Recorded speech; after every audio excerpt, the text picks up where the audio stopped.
Hi, hello. Welcome back to Moonbeaming. It is season 6, baby. We are back. I'm back after a break. Very excited to be here.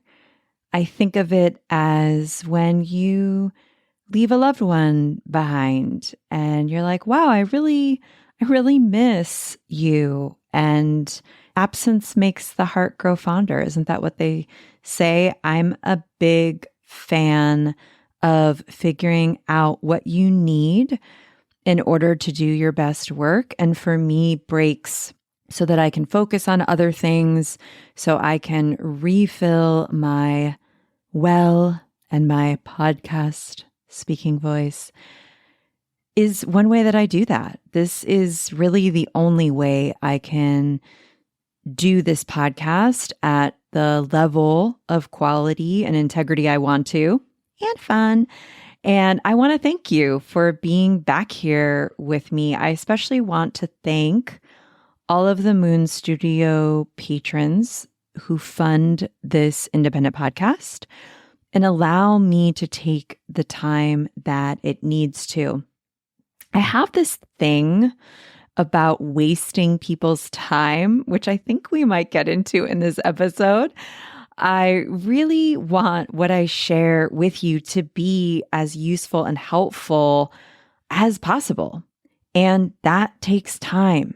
It takes time and it takes energy. We had this truly lovely and invigorating cohort of clear channels in February. And someone asked me, well, how much time does this podcast take? And I answered with, it takes a lot. It takes anywhere from 2 or 3 hours a week to maybe even sometimes over a day. Sometimes one episode, if it is a teaching episode, like the tarot episodes that are workshops, I don't know where else episodes like that exist. It's like a workshop. It's like giving a lecture to a group in a school setting or academic setting, or what are those things called? Like symposiums or something like that. You know, that's what it is. And the person said, well, why don't you take less time on this podcast? And of course, sure. One part of me is like, absolutely.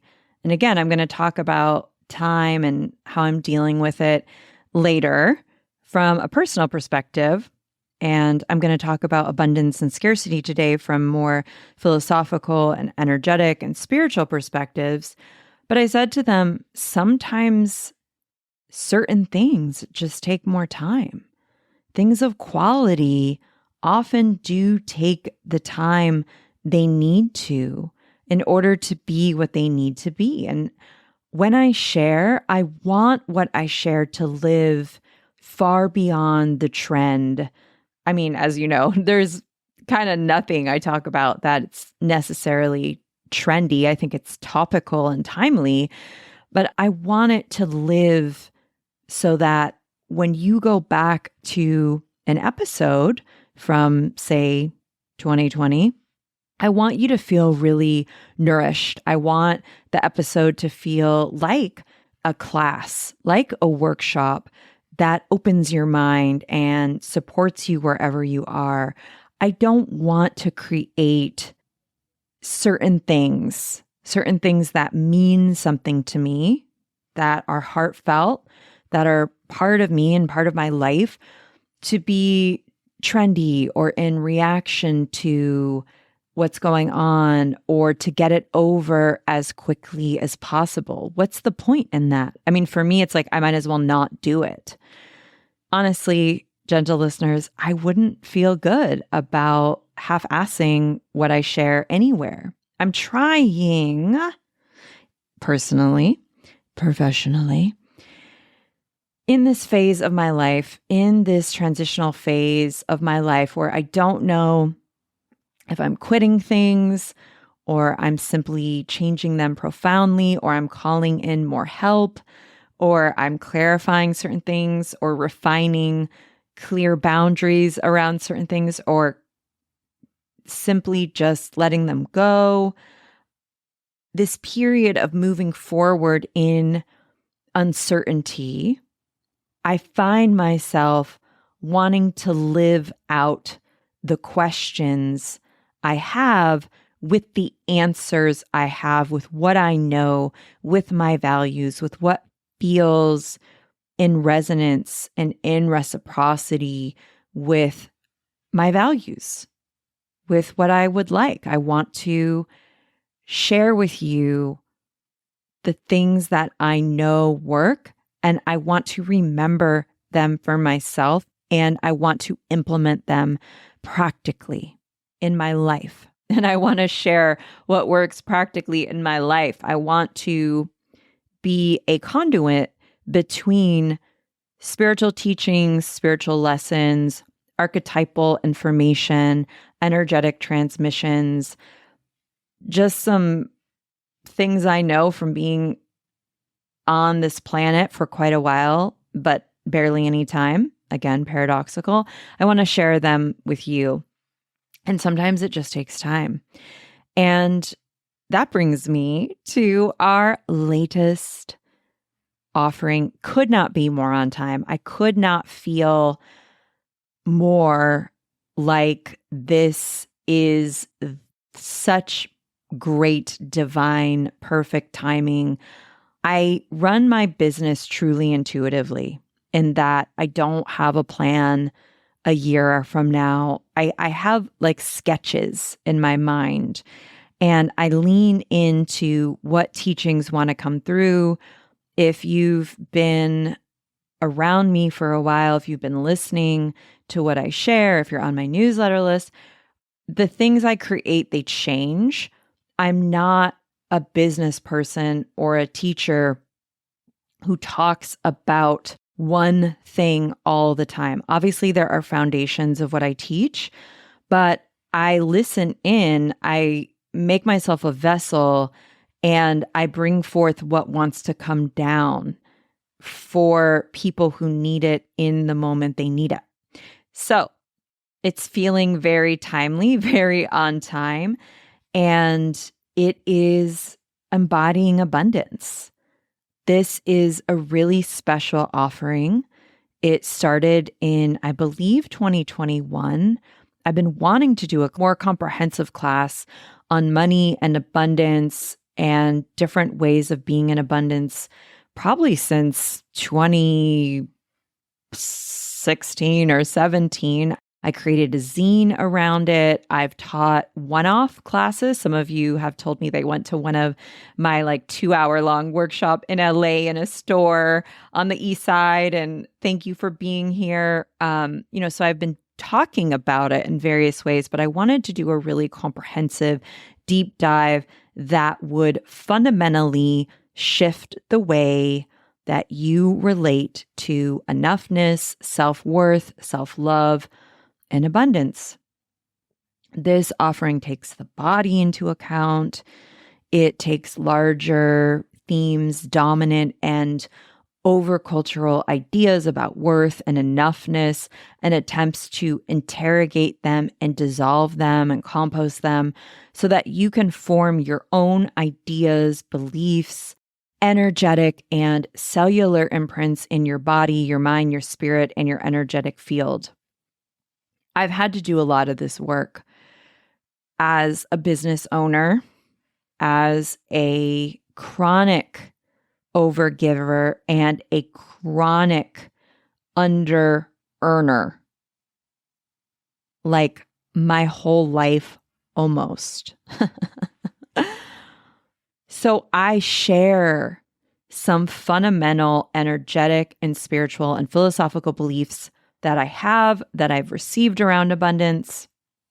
And this is for you to create your own ways of embodying abundance.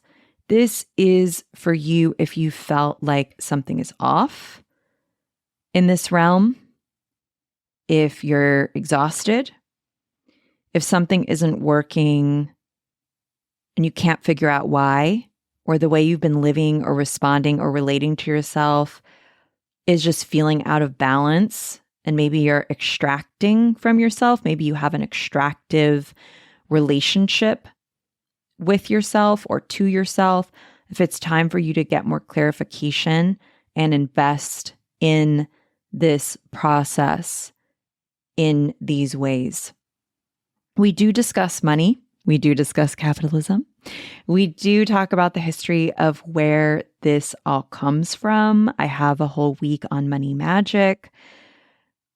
And if you're someone who wants to bypass race and class and history, Embodying Abundance isn't for you, because we have to talk about where ideas and practices and behaviors came from and what we're operating within, what system we're operating within, and ideas around abundance and scarcity are going to be very different depending on someone's race, their gender, their class, their geographic location. It's very specific. And obviously, I can't speak to everyone's experience. I have my own experience within my gender, race, class that I can speak from. But I will bring that up because my experience as a white woman, being a chronic overgiver and under earner, is so different than a Black woman in those realms, or a woman who is Latina, and so on and so forth. So I just want to be really clear about that too. People don't talk about that a lot. We do bring that up. So if you're not into that, please don't take this. And if you are into that, and if you think finally someone's talking about this and airing this out, then you're in luck, because we can't shy away from all of this. I will say money and history and capitalism and all that, that's not the focus. That's not the entire focus, because abundance mentality and abundance behavior can be about anything. It can be about relationships, creativity. And as I've shared a little bit already, for me, I'm really trying to reprogram, to recalibrate, to compost some of my relationship and my reactions and behaviors to time and also energy, which I'll probably share a little bit more in this episode. Embodying Abundance starts the week of May 17th. I'm in the middle of trying to get everything planned. I will say I'm going to try to at least have additional times on the weekends, additional support groups, times for our friends who are in different time zones or who have work or school. So please, please, please visit the website for more on that. Please, please, please subscribe to the newsletter so you can know about it. Everyone also gets additional classes that are meant to help us embody abundance, enoughness. They will be dealing primarily with the body, with somatics and movement, although we do have a class around investing with an emphasis on ethical investing. It felt appropriate to host a class around that from an expert. There'll be more around that soon, I'm sure. There's workbooks and a private community. It's so rich. It's so robust. It's designed to be so comprehensive that you will shift in small or larger ways. And just for you, gentle listener, use discount code ENOUGH, all caps, until May 11th for 10% off, a major deal to thank you for being here. Patrons, you've also got your discount, so check in there for that. This offering is for you if you feel like something's missing in how you've heard people discuss abundance, if you're ready to really imagine and step into your own definitions and abundant behavior, if you're ready for more expansion and growth, if you want to shift and change how you relate to yourself and your world through the lens of enoughness. This is for you if you are over feeling like you're never enough. Like you're like, can we end this like story? I am so sick of this. I am so done with this. If you feel like you never have enough, if you're caught on the hamster wheel of scarcity or on some loop of not enoughness, this is for you if you are feeling ready to increase your income in the next 3 to 12 months. If you want to practice asking for more money, if you're ready to take the steps to increase your hourly or maybe change careers, if you want to feel resilient and courageous around taking risks you'll need to or setting boundaries that you'll need to.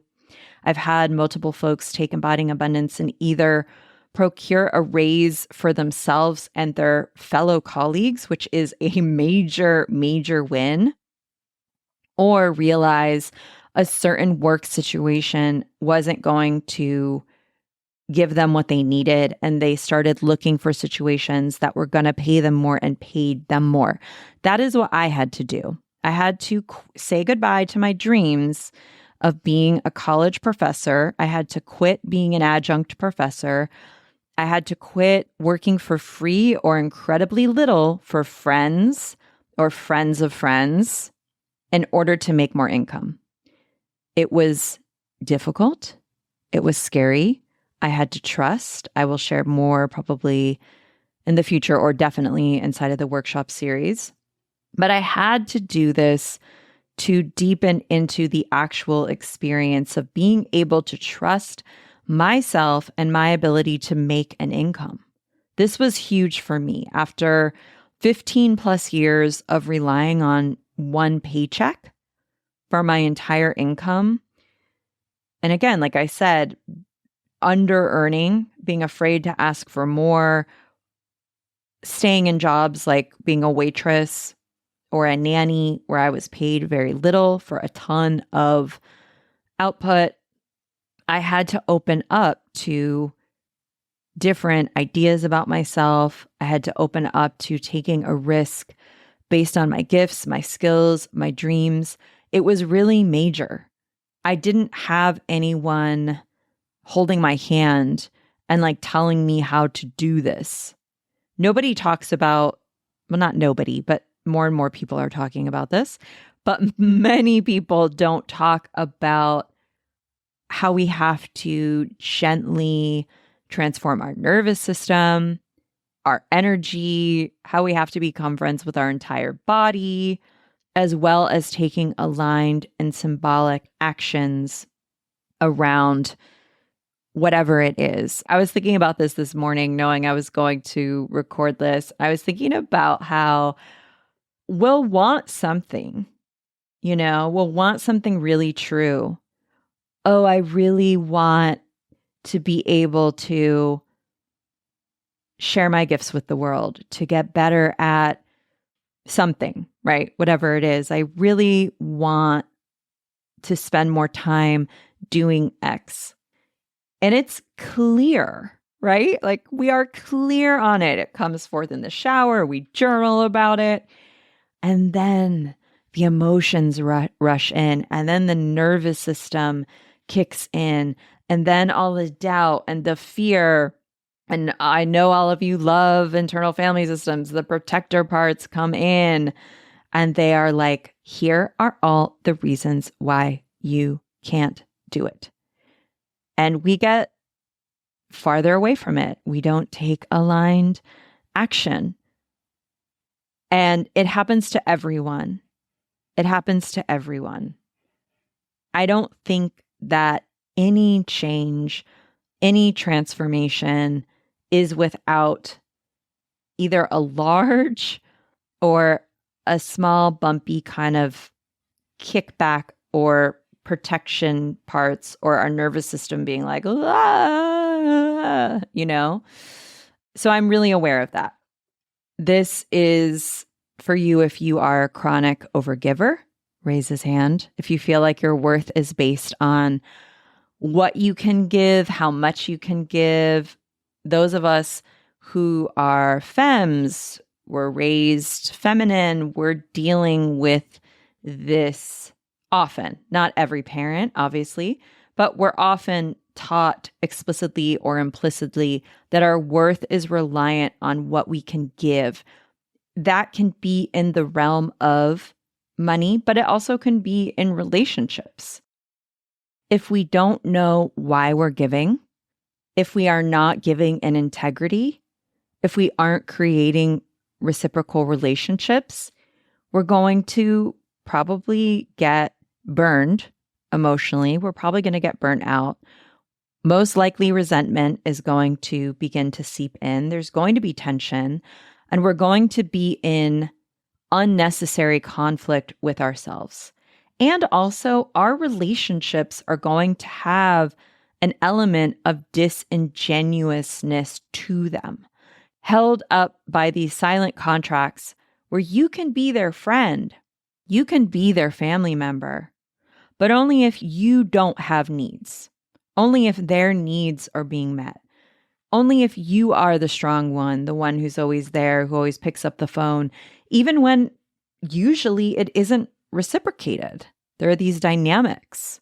And let's take a moment to take a breath, because I can tune into certain people listening who needed to hear that you are allowed to recalibrate your energy around giving and take more space and time for you.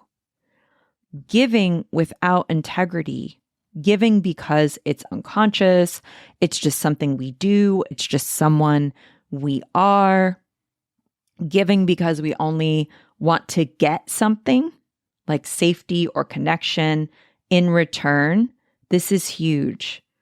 It's also in most of us, and there's nuance there, and there's complication, and it is, I can immediately also hear the what about people coming in, well, what about this? Or what about that? As someone who absolutely has giving as a joy, like I love to give. I love being generous. I love helping people. I love giving from a very innocent, very true, very authentic place. If you're listening to this, you probably do too. I'm not saying stop giving. It's just important to check in. It can become a slippery slope in terms of giving. It can become unconscious if we aren't mindful to fill our own cup. If we are clear about giving without attachments, right? Not just giving to get. If we are clear that we are worth more than just someone who can give or be there, then we won't become a martyr. We won't become resentful. It's not your fault. There's nothing wrong with you. Again, it's complicated. A lot of this has to do with survival strategies and what we've been taught, and a lot of intense messaging, even in so-called spiritual community or just like culture of giving, turning the other cheek, not having boundaries, being expected.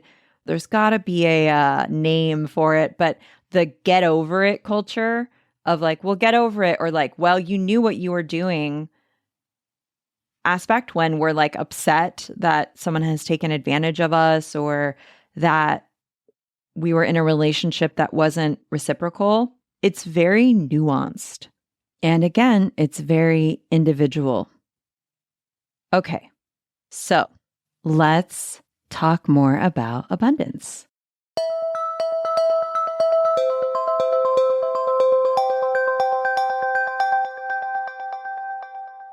May is always such an amazing time to sink into the energy of abundance. Yes, it is Taurus season. Yes, Jupiter is about to move into Taurus. Awesome.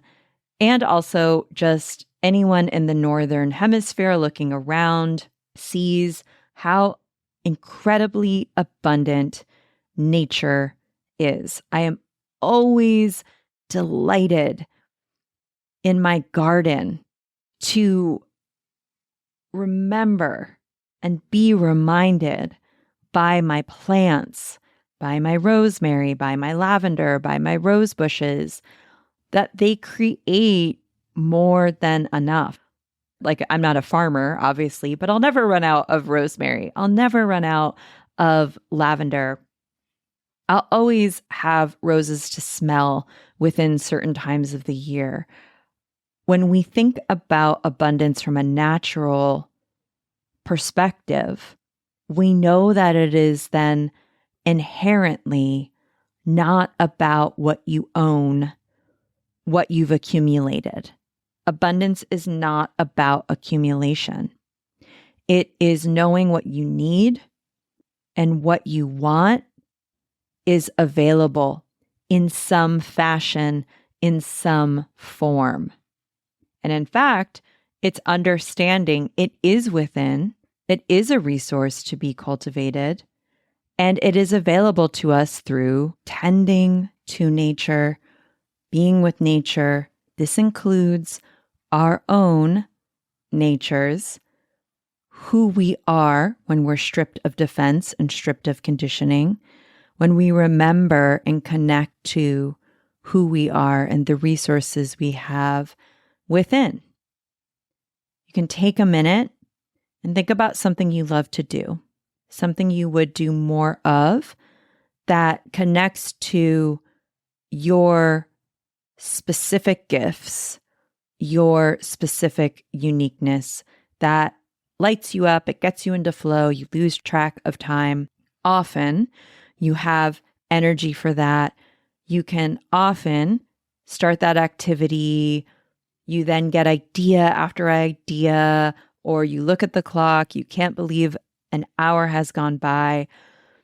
This is the frequency of abundance and a connection to a kind of an abundance, which is also a state of flow, which is a state of embodiment and a unique and specific bouquet that you hold, right? For me, it's curiosity, wonder, peace, excitement, joy, play, focus, fulfillment, anything that not only connects you to the present moment, but connects you to the possibilities of all moments and all time. It's expansive, but not necessarily in this capitalist, materialist way of more, more, more. It's this quality and depth of, I talk about this, I believe, a lot in Embodying Abundance, this quality of connection or quality of time. We've all had situations where someone's really listening to you and you're talking about something really cool and you're learning something and they're learning something and you're really present. And that's so great. And you've also had the experience of you catch someone looking on their phone when you're like out to dinner and you're like, this doesn't feel great. It's about quality of connection, a quality of connection that is reciprocal, where both people are present, when both people are attuned and alive, versus where one person is attuned, alive, sharing, being vulnerable, and then someone's on their phone. They're very different, right? It's about the ability to ground in deeper, the ability to hold more and expand out in this specific cycle of reciprocity, which is about both giving away and receiving in equal but different parts. This isn't about, oh, well, this person gave me 20. I'm laughing because I'm thinking of this person I used to work with. We've all had experiences of people who related to reciprocity in a different way than we do. But it's this giving and receiving, being in flow and a certain rhythm. And that requires presence, groundedness, openness, awareness, attention. It's also about the ability to let go or the ability to give without too much resistance. Ideally, there's like no resistance, but that is such an ideal. I barely know anyone who can just let go. But I will say the times I have finally been able to let go, right? Finally been able to let go, there is this relief. And that is the beauty of surrender. A major little practice, a major cheat to leveling up or going deeper into their abundance is to notice what goes on with your nervous system and your subconscious when you have to buy something you don't want to buy, when you have an expense you didn't plan for, when your car breaks down, when you get a parking ticket. Hello, fellow Angelinos, it's not your fault. It's good to look at how we spend money, how we spend our energy, and how we spend our time, because that can point to what's going on in ye old subconscious and in our nervous systems around giving, receiving, worth, intentionality. I also, again, I want to be really clear. This is super nuanced. Unfortunately, what I find is that folks will apply an either or ye old black and white thinking. I think I literally have a book on my bookshelf I need to read before I host Embodying Abundance. I think it's called Overcoming Black and White Thinking. It's like, yes, hello. That's harder for those of us who have ADHD. I know that when I did research around ADHD for myself, it's something we tend to go to. So be gentle with yourself and just notice when that's happening. It's really been useful for me and my partner. My partner will tell me it feels like you're going into this state of all or nothing. It's really great. Get yourself a partner or a good friend who can lovingly check you. Okay. But I want to say there's this like either or thinking that applies to this duality that applies when we're talking about concepts that we need to throw in the rubbish or compost. Compost, that would be more abundant. We're not always going to be surrendering. We're not always only abundant. I'm not always only feeling neutral or okay with paying for a parking ticket. For example, every year I get a level of ticked offedness when it's tax season because I want to be able to vote on where my tax dollars are going. And I get ticked off around a lot of things that I will not bring into this episode, which I'm sure you can imagine. We're human beings. We're allowed to have feelings about certain things. I do think that it is useful to just notice, though, is there a theme? Is there a pattern? Is there a story? Is there a nervous system response? I had a client once who noticed that when she was invoicing people, her body would panic. I have noticed this with creatives I work with people who like freelancers or writers. It will take them a really long time to invoice us. Sometimes we'll have to remind them and say, hey, for that work you did last month, we'd really love to pay you. Can you please invoice us? I'm just saying that. I want to normalize these kinds of things. It's normal. I remember when I used to invoice people, I would feel weird in my body. It wouldn't stop me from doing it because I needed the money.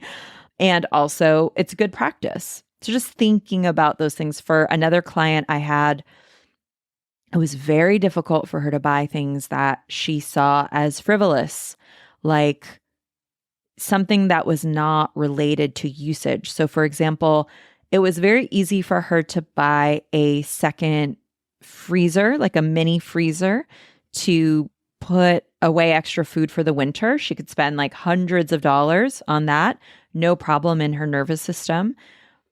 when she thought about buying fun earrings that she liked, she wouldn't let herself do it because she couldn't.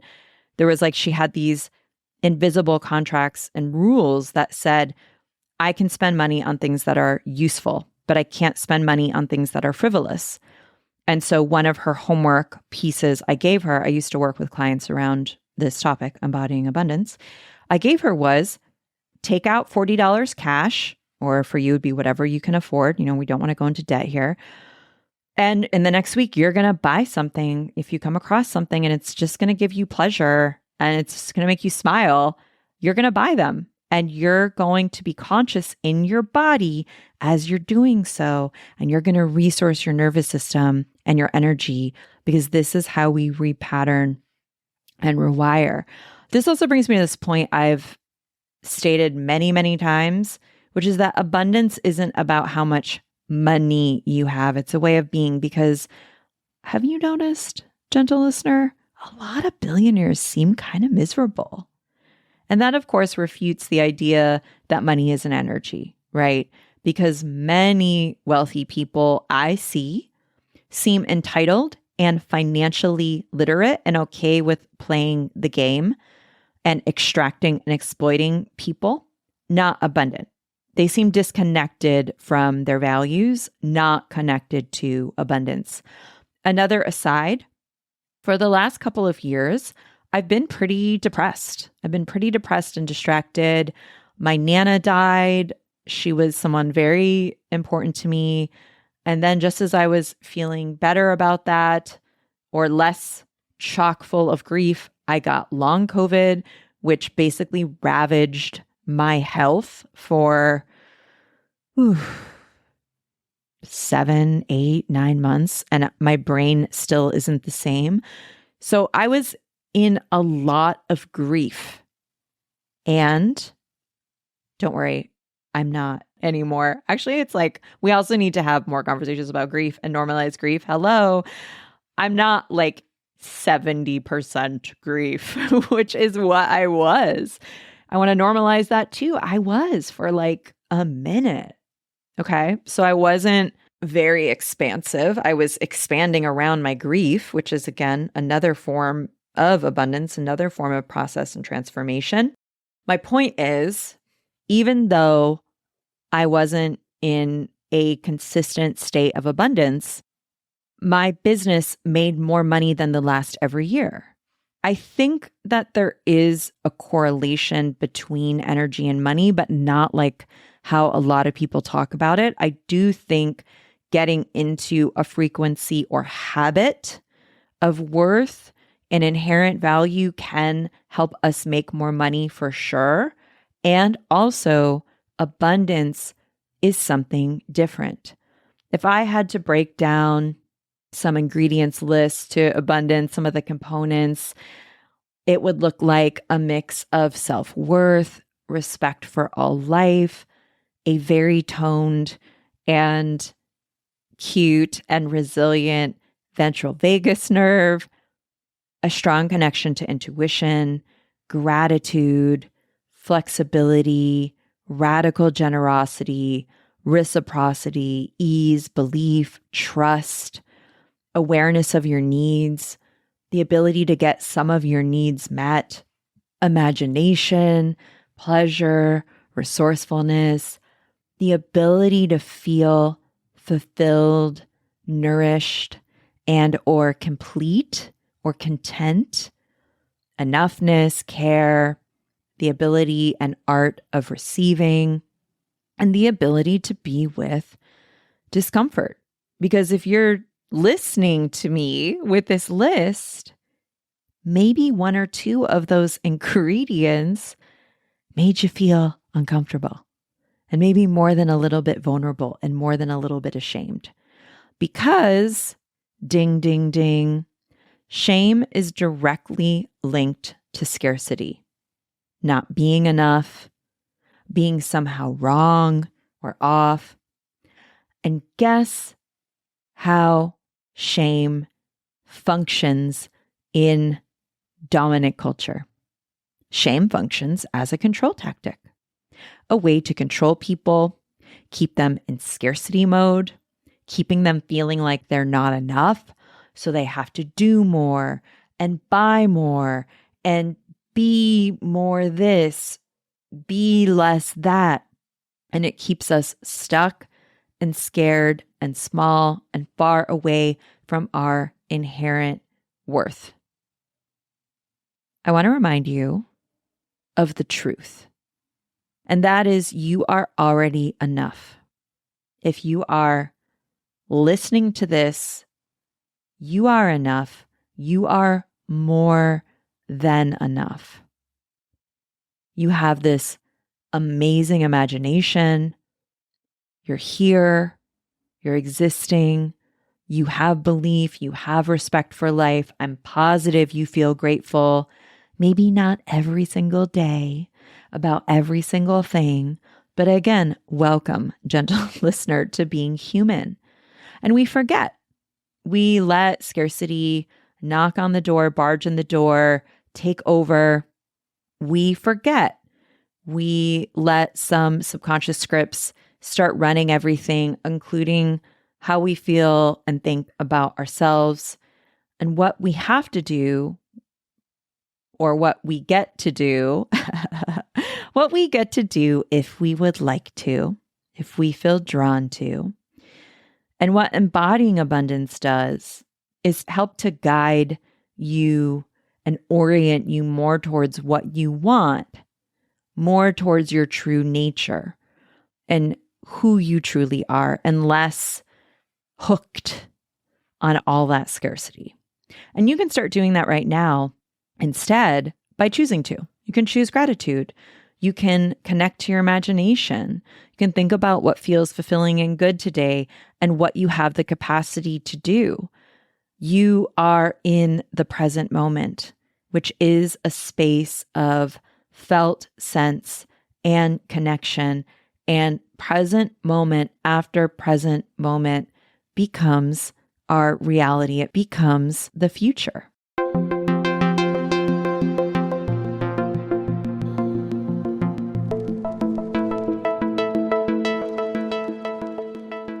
One of the first things we do in embodying abundance is to define abundance for themselves. And I'll start off, because this is my podcast, by giving you my opinion and my experience of abundance, and yours could be totally different. Also, depending on where you are in life. For a lot of people, it is very much alive and it changes. It's not static. For me and for other people I've spoken to, more is often less. Oh, the paradoxes of life in this chariot year, right? More is not more. Intentionality is enoughness, is more than enough. Thoughtfulness and care is abundance. Alignment with our integrity and desires and values is abundance. For me, abundance feels a lot like freedom. And right now, I spoke about this in Decision Magic. It also feels like discipline. Honestly, for me. I wanted to also share another paradox where, and this is the tarot spread for many moons in May that just flashed into my head, where sometimes our limits can define our abundance. Sometimes saying what we can't do or aren't available for anymore, or where we are at capacity, can help bring us into more abundance. So that's another interesting paradox. I also wanted to name that we have, all of us, areas in our life where we're naturally abundant and we don't usually even notice them. You know what I mean? Like maybe you're naturally abundant in friends and you have a ton of friends. Not everybody does, right? We definitely have spaces where we've done a lot of stuff around our issues too. Like, so there's stuff where we're naturally abundant.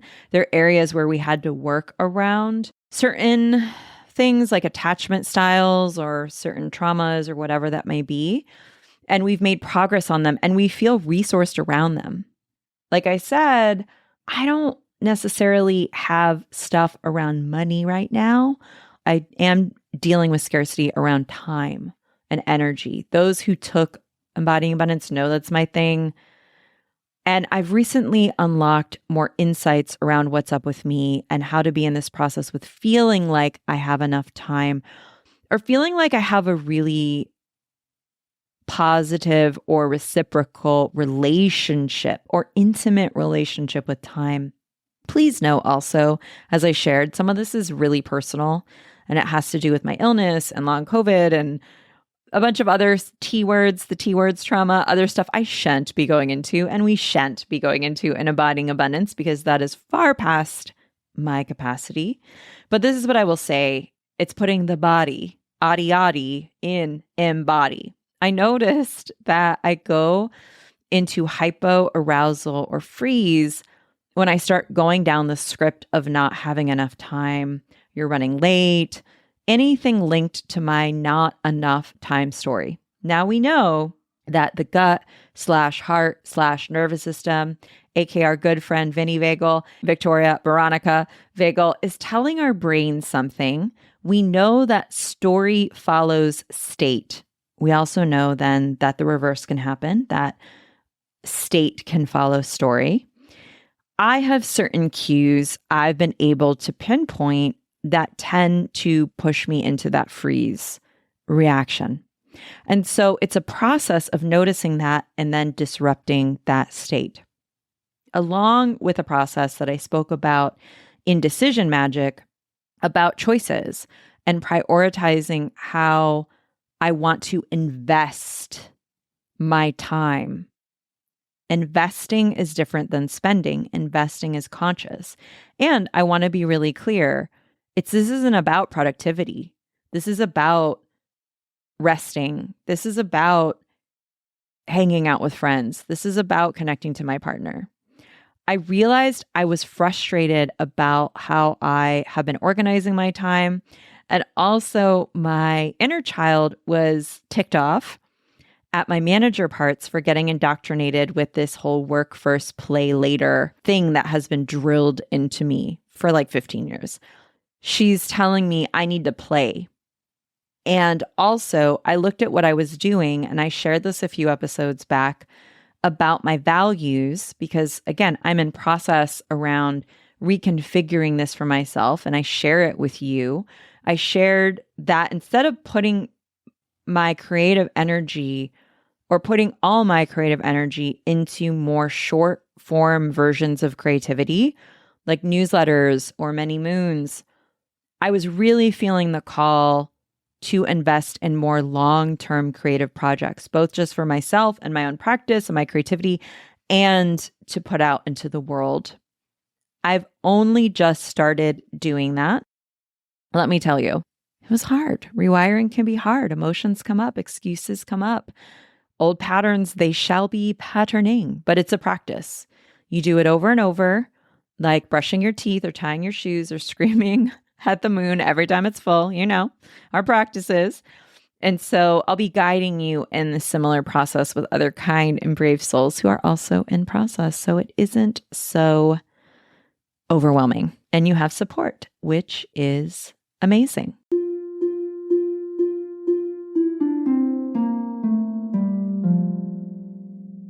I wanted to close out by a couple of ideas, or probably more than a couple, an abundance of ideas around abundance mindset and some ways to tap more into abundance.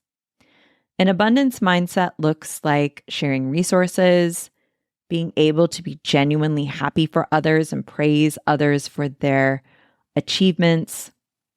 An abundance mindset looks like letting go of opportunities that aren't a good match, even if they look good on paper, leaving certain things when it's time. Again, even if they are good or look good on paper, being able to say no or no thank you, being able to say, this isn't a good fit, but here's someone who could be. Here's someone who I think might be a better fit for this. It's about being able to communicate boundaries. I tell certain clients who are overwhelmed and exhausted. For the next 3 months, you aren't allowed to start or begin anything else for anyone else. Again, this is nuanced. I'm not talking about parenting, right? I'm talking about you might have to say no to that board position or that mommy and me Monday night class or an extracurricular, anything that maybe involves someone else. I say instead, you can say yes to something that really does light you up. Something you're not doing because of shoulds, right? Maybe someone asks you to play chess with them 2 nights a month and you're like, yes, I want to play chess.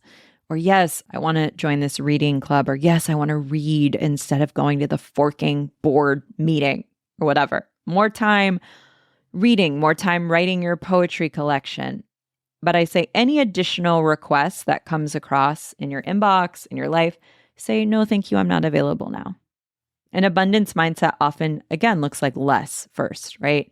Less of what is not as meaningful or not as resonant to who you are now, so that more of what is can come in. An abundance process often looks like clearing out, clearing away, taking a step back, putting a few things on pause. An abundance mindset looks like giving credits and sharing citations when your work has been informed by other people. An abundance mindset looks like being able to ask for help. Radical generosity. This is a huge one. It's generosity without strings. Try doing that and try being okay when you realize, oh, I'm subconsciously giving to get, or I'm subconsciously giving because this makes me feel like a good person or makes me look like a good person, or I'm following up with someone so that it can look like I want to be friends with them or I want to repair a relationship with them, but I'm doing it in a way that I know they're not going to be able to meet or at a time that's going to be inconvenient for them. So I can just check this off the list and I can still feel like a good person, It's sneaky. We're all sneaky sneaks. Unpacking that, watching that, be mindful of that, I think is really useful. An abundance mindset looks like being able to receive compliments. This is a big deal because abundance requires being able to receive.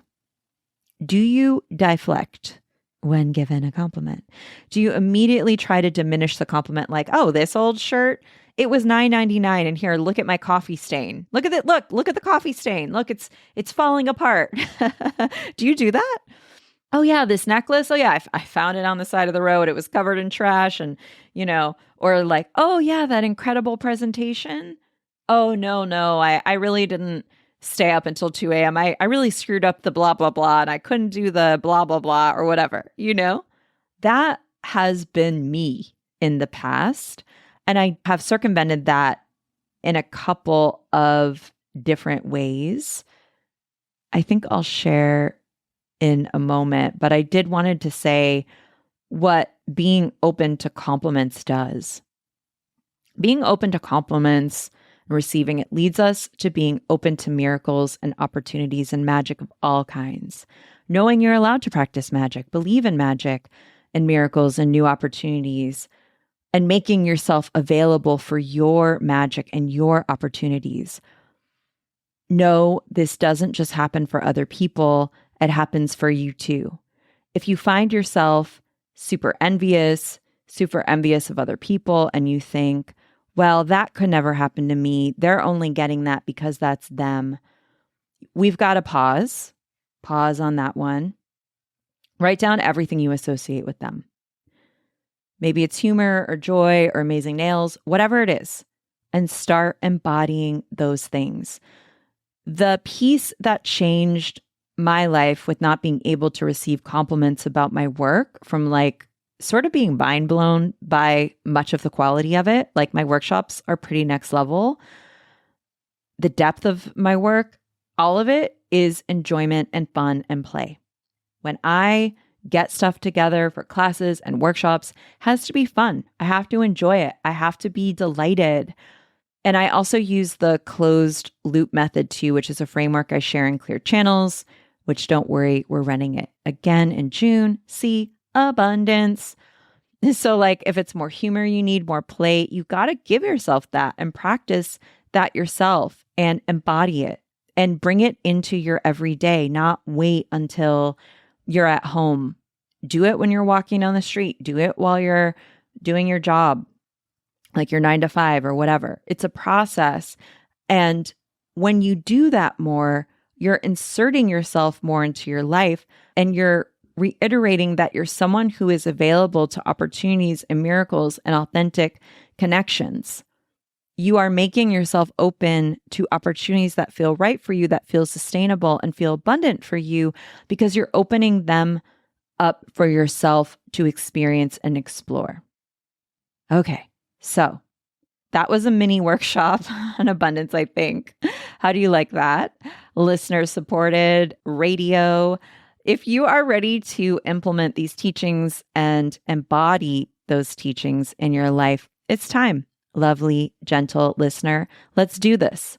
Help me to envision a world where artists, creatives, mystics, philosophers, spiritual workers, witches, facilitators, writers, practitioners, farmers, engineers, coders, small press owners, all the kind-hearted, super in integrity people can experience more abundance, have more abundance. That's my vision. Every time someone writes a studio and says, hey, I took your abundance class or your money alchemy class, I paid off $20K in debt. Now I have an FU fund, or it took a while, it took a lot of searching, but I found a job where I can work less and get paid more so I can do what I really want, which is to spend more time with my family and learn about sustainable gardening. It brings me so much joy, so much delight, so much abundance. So yeah, that's what we've got. There'll probably be more on this over the next couple weeks. I always have more to share. We'll probably share in the newsletter and on the IG. I love you. Thank you so much for being here today. And be good and kind to yourself and allow yourself to experience more abundance just for you. Love you.